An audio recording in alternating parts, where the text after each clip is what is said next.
આજના સમયમાં એક વસ્તુ શીખી જાઓ. સામેની વ્યક્તિ તમને એના જીવનમાં જે જગ્યાએ બેસાડે છે એ જ જગ્યાએ તમે એમને તમારા જીવનમાં બેસાડતા શીખો.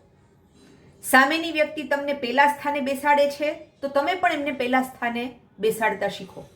પણ સામેની વ્યક્તિ સતત તમને ઇગ્નોર કરે છે, તમારું અપમાન કરે છે અને તમને પાછળ જ ધક્કો મારતી રહે છે એના જીવનમાં, તો પછી એવી વ્યક્તિઓના 2 કે 3 અનુભવ થયા પછી તમારે પણ તમારા જીવનમાં એમને જે તમે ફ્રન્ટ સીટ પર, પહેલી સીટ પર બેસાડતા હતા ને, એમાંથી ઊભા કરીને એમને પણ પાછળ ધક્કો મારતા શીખવું પડશે.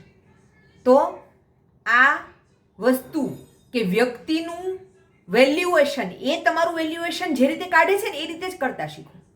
ખોટે ખોટા ઘસાતા રહેશો કે સારા થતા રહેશો ને, અંતે તમે ઇમોશનલી સાવ નીચુવાઈ જશો, ડ્રેઇન થઈ જશો ને ખલાસ થઈ જશો. અને તમે ખલાસ થઈ જશો ને ત્યારે આવી વ્યક્તિઓ તમારો હાથ પકડીને તમને ઊભી કરવા નહીં આવે.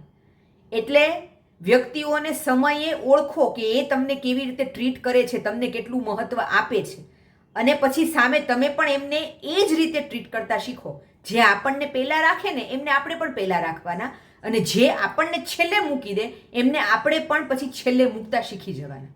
બરાબર ને?